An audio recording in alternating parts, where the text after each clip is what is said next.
to the crowd because those Danish people are too tall, so only the people in the front row can see it. But here we are in Sweden. I guess you're still pretty tall, but hopefully you'll be able to see it better than the Danes did. Like I say, this is a very exciting action-adventure film. Even though it's filmed on quite a low budget, it's very thrilling. It's called Champion Jim, and it goes like this. Champion Jim, he was a man. Look you in the eye and shake your hand. Many men were proud to be his friend. He was a well-liked man, Champion Jim. Champion Jim, he had a shack. He built it by the sweat of his own back. Well, I bet it stands up there till the world ends. He always did his best, Champion Jim. And Champion Jim, he played guitar. People came to hear him from afar. The girls would tremble just to hear him sing. He played and he sang, Champion Jim. Well, Champion Jim had one enemy, a giant goon named Samuel Celery. They had had a lifelong feud since they were 9 or 10. Sam Celery and Champion Jim. Well, Champion Jim was whittling with his knife, and Sam snuck up behind to take his life. He shot a bullet that went right through his bone and skin, and it landed in the heart of Champion Jim. But Champion Jim, he was so good. He carved himself a brand new heart made out of wood. He willed it down and he hammered it right in. Just in the nick of time, Champion Jim. Well, Champion Jim was sleeping in his bed. Sam snuck in and sawed off both his arms and legs, rolled him to the lake and tossed him in, to sink deep down to the bottom, Champion Jim. Oh, Champion Jim was as good as dead, Sam thought. Without his legs, he couldn't kick like he ought. And without arms, it would be difficult to swim. And so Sam bid adieu to Champion Jim. But Champion Jim, he wasn't done. He paddled back to shore just with his tongue. He lay in the sun until he was dry again. And he was almost as good as new, Champion Jim. Well, Champion Jim had to slightly change his style, but he learned how to play guitar just with his smile. And he could do most of the farm work with his chin. And he did even better than before, Champion Jim.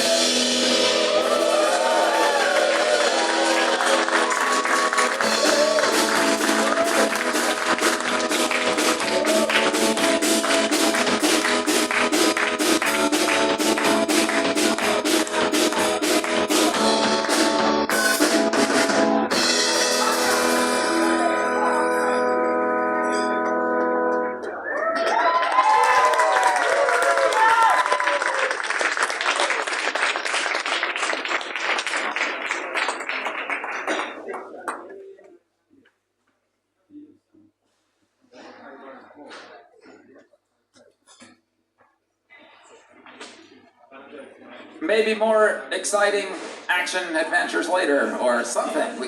We have the screen, we have to use it.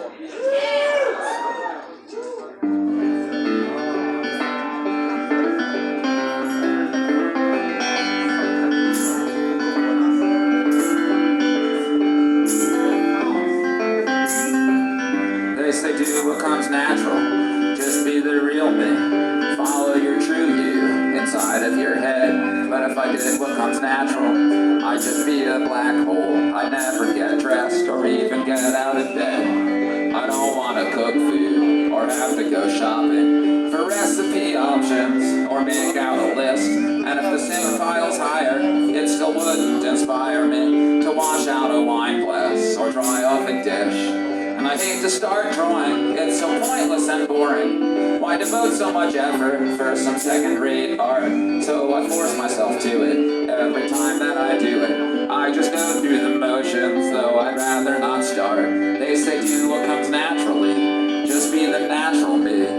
Follow your true you inside of your head. But if I did what comes natural, I'd just be an asshole. I'd be lonely and broke and probably better off dead. I don't want to walk out or go to museums, assemble a picnic or think of a plan on a rainy or nice day, on a bus or a subway. Why would I want to just because that I can? Or have to take towels and change into swimsuits, then have to go swimming, then have to get dry, and need to use sunscreen and work on a suntan. Even just to be lazy still demands that I try. They say do what comes naturally, just be the natural me. Follow your true you inside of your head. But if I did what comes natural, I wouldn't do nothing. I'd stick my head in an oven if I'd obeyed what they said. Who wants to book concerts, or check in at airports, or write out a set list, or find where to park,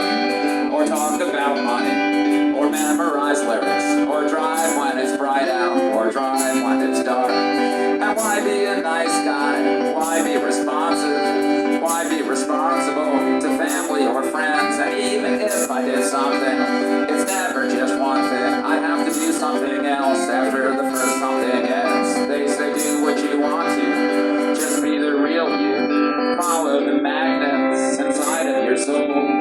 But what's inside of me is basically gravity, a meaningless cavity, a bottomless hole. Oh, the lazy sensations, easy gratifications, the corruption and gluttony, and sugar and fat. The me that I follow is just shallow and hollow. To just be a natural me would only be that.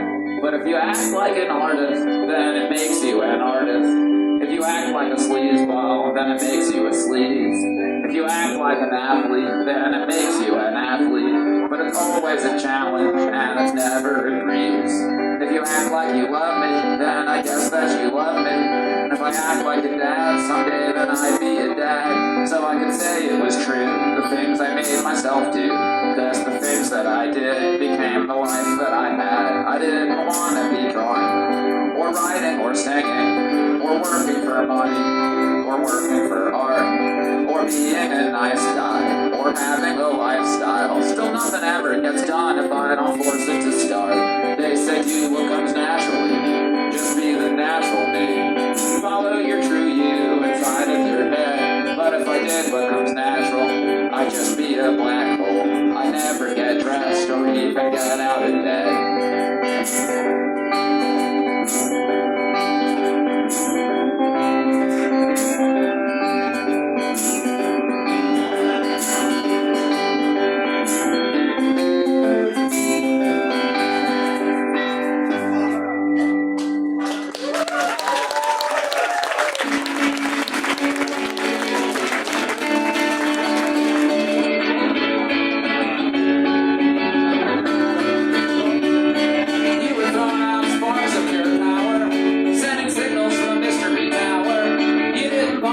Sure, it would sink in. There was a different way of working and thinking. Really wild and completely expressive. So creative and intense and obsessive. You were practically completely beyond it. And you were exactly just what nobody wanted.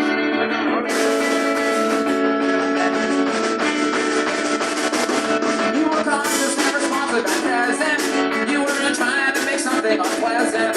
You were just bouncing off the things that were trashy. And it was never very tricky or flashy. You had a vision that was clear and directed, and the ways it worked were all unexpected. You were unbelievable and you were undaunted, and you were exactly just what nobody wanted.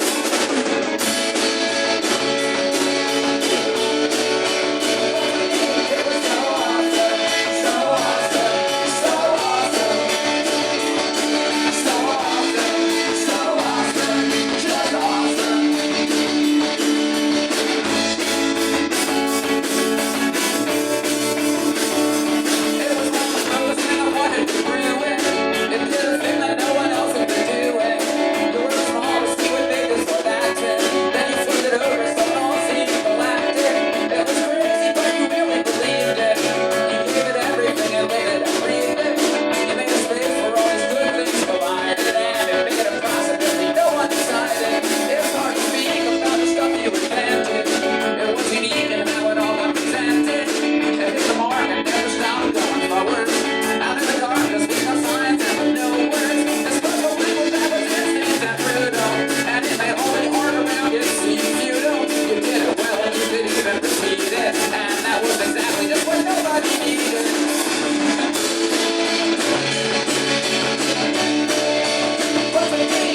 forest, out past the stone wall, held by old farmers or older guys.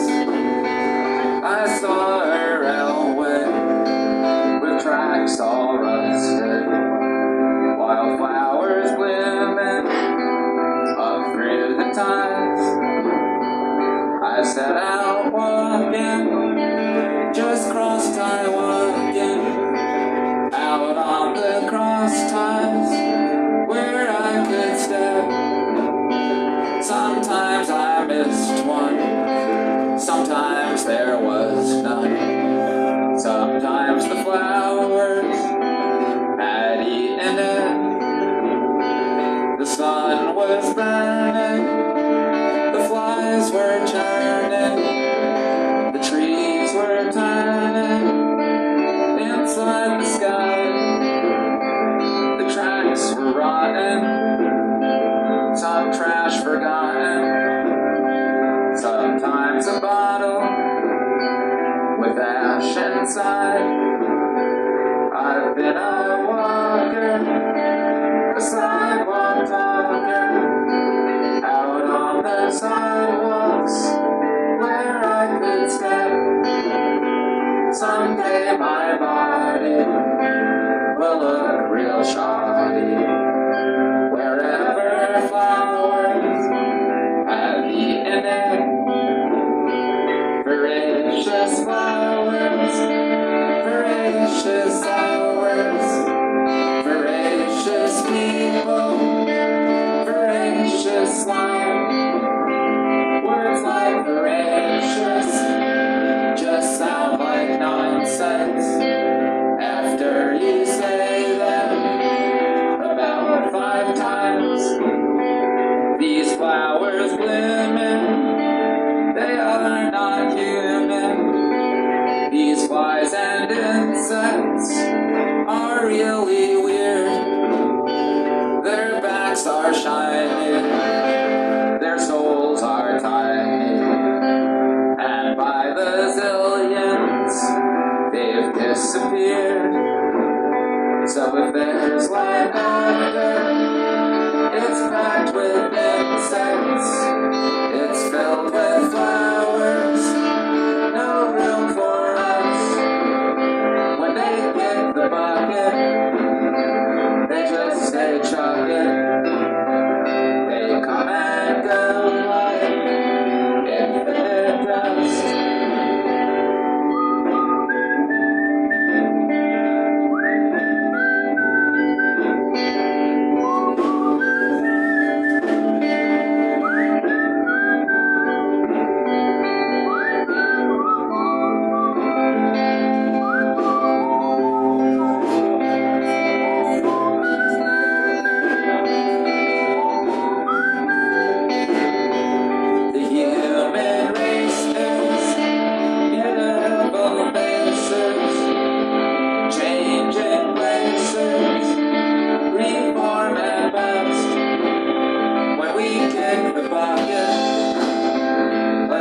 Say chuck it, we'll come and go like infinite dust.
Well, earlier when I was talking about the last time I did acid, I added in a little bit of extra explanation, but I'm sure you were all saying, that explanation part didn't go on long enough. We want to hear even more explanation. That was the best part of the show, where you just went on this long, boring explanation about the song.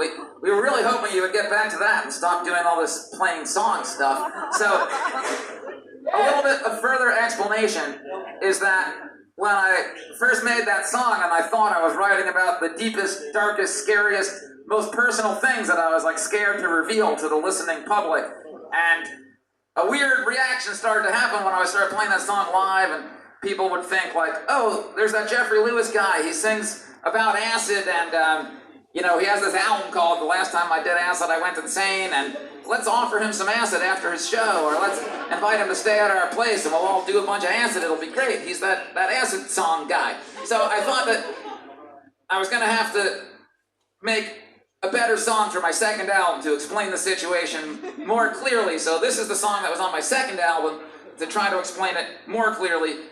This is just called No LSD Tonight, just to make sure that audiences really understand my perspective on it.